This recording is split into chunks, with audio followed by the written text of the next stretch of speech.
Okay, so today my compressor sprung a leak from the hose here, and no doubt, I mean, I've owned this for 20 years, so, or the better part of anyways, I'm sure, maybe longer, I don't know. So I cut the hose off and brought it to the parts store, and they kind of debated on what to use, and what we came up with was brake line.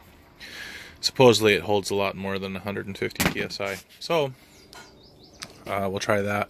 I'm going to take apart the case here and get to the compressor and see if I can't get to this fitting on the inside.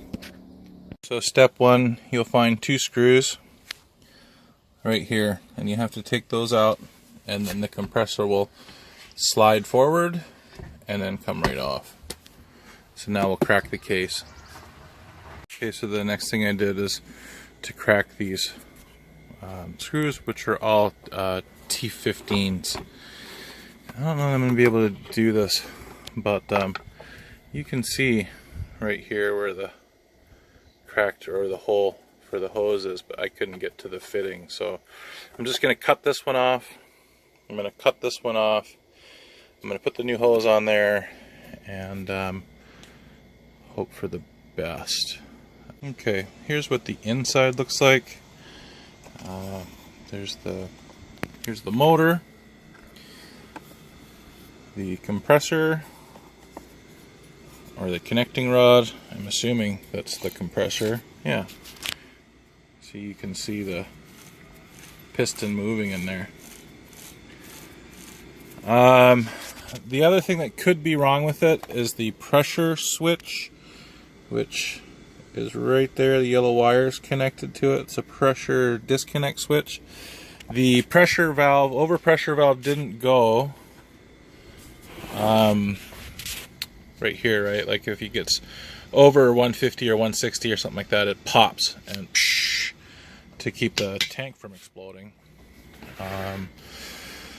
So that's that. So again, cut this off, cut this one off, put the new clamps on there. I just noticed something, that this clamp fits right inside here. So that's probably going to be an issue. I might just have to cut this off. But that's what you get with backyard fixes. I'm sure it'll work just the same. It may just not look factory. We'll see.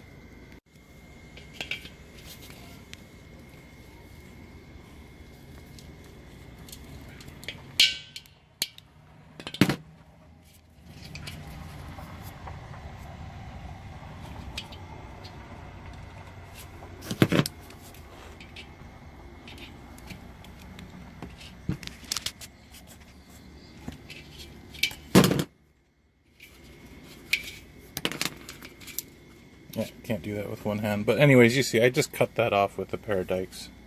Okay, so I pulled this hose out of there, and it was really rusted. I mean, it's deteriorating, so I don't know if that fitting is even going to last much longer. I put the case back together, real simple, went back together. This was kind of a non-issue where the hose clamp went. I mean, you can see the hose clamp in there, but it's not like the case didn't go back together. So I'm just going to cut this one, put the other hose clamp on there. You know, and in retrospect, I probably should have replaced this one too. But I guess if it's not fixed, don't fix it. Or if it's not broken, don't fix it. But at any rate, that's a possibility. Also, it was making a funny hissing noise. So I'm almost afraid that the one that goes into the top of the compressor may have come apart. I don't know. I'll see after I do this.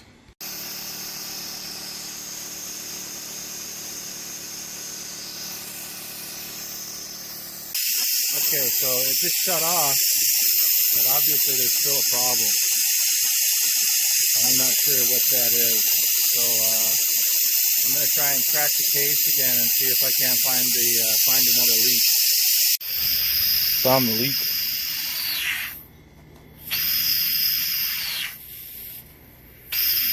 I'm not sure what that is, so I'm going to have to do some research. So this is what it looks like when you pull the cylinder head off. This is my first time doing this, so really not sure what I'm doing or what you would call this, but what I'm guessing this is the valve, right? So the cylinder comes up, compresses the air, and then pushes it into this valve, which pushes it down into the tank, and then to the other side there's the pressure regulator. The only thing that I can guess is the inlet valve, or the exhaust valve, is sticking, and instead of closing completely, it's letting a little bit of air out. And I've had this compressor for so long that I'm just not going to worry about it. The only time I fire it up anymore, it's not for long periods of time. I'm airing up a tire, or I got a small project. So if it gives me any more trouble than it does, I'll look into repairing that valve, because you can see it's just a part, and I'm sure it comes apart, and maybe there's even a way to fix that. I'm not sure at this point. What I am going to do is just put a little bit of light machine oil in the cylinder wall, and even though it says it's self-oiling, I mean, a little bit of oil sometimes goes a long ways. So I'll try that and see if it helps seal that valve. Other than that, I'm going to put it back together. We'll run it one more time up to pressure, and just make sure that it works for the most part. Okay, well, that didn't work. I'm going to have to call this part one maybe, and see if I can't figure out what's wrong with that, why it's making that noise. Maybe you know. Let me know.